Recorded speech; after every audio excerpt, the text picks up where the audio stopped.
What is fractional silver? Should you be stacking it? Are there any pros? Or are there even any cons to fractional silver? If you find yourself asking any of these questions, then you have come to the right place. Today, we're going to take a look at the world of fractional silver. Everyone, thank you so much for tuning in to another video from Budget Bullion Stacker, the channel that takes a budget-minded approach to the stacking of precious metals. Today, I would like to answer the question, exactly what is fractional silver? Well, fractional silver is actually really simple. Like the coins you see before you here, fractional silver is any amount of silver that it comes in a quantity of less than 1 troy ounce. So naturally quarters, got nice little pieces from the Philippines, from Canada, United States half dollars, even poured silver pieces. As long as they are less than 1 troy ounce, they are fractional silver. They're a fraction of a full ounce. Now, if you take a piece like this American flag bar here, this is actually 1 troy ounce of 3/9 fine. So this would not be considered fractional silver. But all these pieces here would be. Now, today's video is not to tell anyone you should buy this, you should not buy that. It's only about giving someone an education. Anyone who's not familiar with fractional silver already and don't understand the pros and cons, my whole goal for this video is to educate someone so they can make an informed decision for themselves. So I would like to start off first of all by discussing one of the major cons to fractional silver, and that is price. So if we go to a major online retailer and we go over here and we look at the fractional silver, first we'll take a look at the 1/4 ounce round. This 1/4 ounce Indian head round here, if you'll see, you can pick these up for $5.59. If you buy 4 of those to equal 1 ounce, you're going to be paying $22 for 1 ounce of silver. Now if we go to the 1/10 ounce, just a generic buffalo round, you'll see that you can pick these up for much cheaper, well, it looks like a cheaper price, but you'll need 10 of these to equal 1 troy ounce. When you do the math on that, you'll be paying about $31.70 for the same troy ounce of silver. Now we can go back out, take a look at just a simple 1 ounce round. This is the same generic buffalo round that we looked at before. And when we look at this round, you can see plainly that you can pick this round up for as low as $18.69. That just goes to show that the more silver you purchase at one time, the cheaper it can be, and is the biggest negative for fractional silver. So friends, I hope that little segment that I rolled in right there really helped kind of illustrate to someone, if they've never actually looked it up, just how much more expensive fractional silver can be than buying a full ounce of silver. Now, I mentioned previously, it can include stuff like fractional silver. This is a little bit harder to look up, but there's a lot of people online doing silver pours. I've got about a 1/4 ounce piece here. I also have a 1 troy ounce piece here. People doing poured silver typically getting between $25 and $28 an ounce for poured silver. Now, naturally, they're artists. You need to pay them for their time, for their work. They have to purchase the silver, so it is going to cost more than, say, your standard 1 ounce piece. But I have noticed a lot of places they're charging $28 to $25 for this piece, but then this piece here can sometimes cost even more. So that's one of the major downsides. This is already costing you considerably amount more than what this would cost you just for the extra work and time that goes into it. And then it takes even more for fractional pieces like this, so it drives that price tag up even more. One of the downsides you'll find when dealing with fractional silver is just the sheer number of coins that you're going to have to keep up with. Now let's just say, for argument's sake, that you have this 1 ounce bar here, so you've got 1 troy ounce. It's not overly hard to keep up with. It's reasonably good sized. But transversely, when you look at something like fractional silver, these dimes here are actually a 1/14 of a troy ounce. So here are 14 silver dimes. These are quite a bit smaller. I think they're a lot easier to lose, and you need to carry quite a few of these to equal the 1 troy ounce. With something like constitutional silver, which you see quite a bit of here, it's $1.40 per troy ounce. So it could be 4 quarters and 4 dimes. It could be a couple of $half and 4 dimes.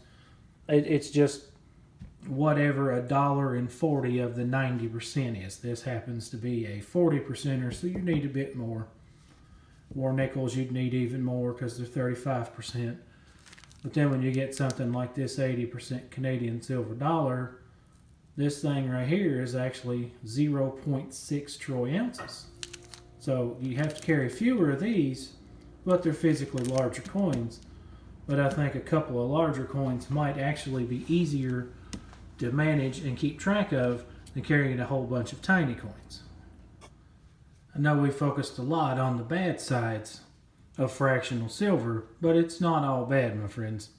There are some plus sides to fractional silver as well. One of the biggest plus sides to fractional silver would be in the event that the economic system ever collapses, stuff like fractional silver will probably become currency once again like it used to be a long, long time ago.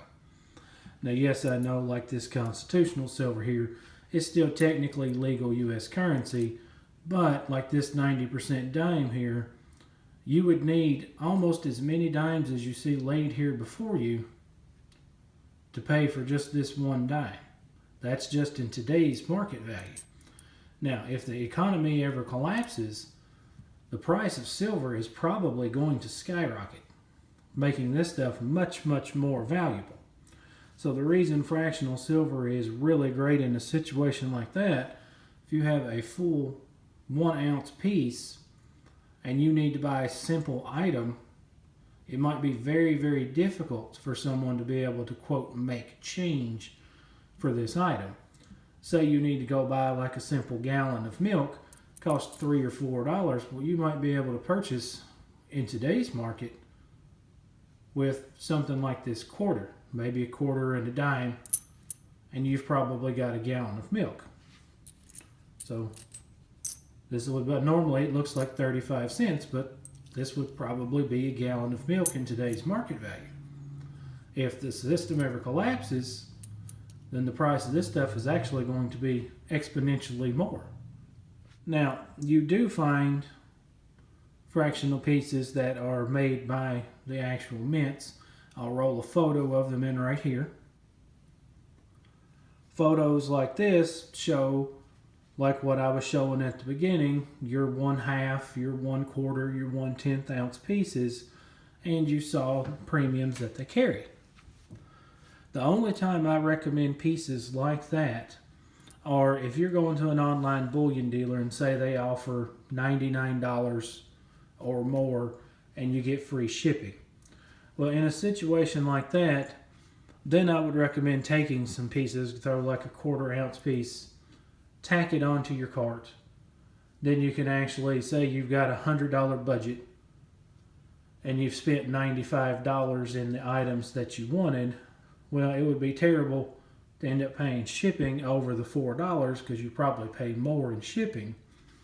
So you could pay, a few dollars or so for a 1/4 ounce or buy a few 1/10 ounce pieces, and it'll bring your cart up to that $99 threshold. You get your free shipping. That's the one and only time that I recommend buying fractional silver from the mints like that. Your 3 nines, 4 nines, fine. I would recommend instead people take a close look at junk silver, or fractional silver as I like to call it. Stuff like this actually carries a much lower premium. It's still going to be greatly valuable if the system ever goes down. And even on the online bullion dealers, you can pick this up for a lot less. So instead of trying to take a fractional piece like a 1/10 or a 1/4 or 1/2 ounce round and throw it into your cart, maybe take a long, hard look at the constitutional. You typically, most places are getting about $13 per dollar face value. So, right here, would be that $1 face. You'd pay about $13. But again, remember, for every $1.40, you have 1 troy ounce. So you're still paying a whole lot less money for that same silver content, and you still have fractional. A downside to the constitutional in this case is you are going to have to do a little bit more math if that day ever comes. You know, dimes are a little bit more simple. They're 1/10 ounce.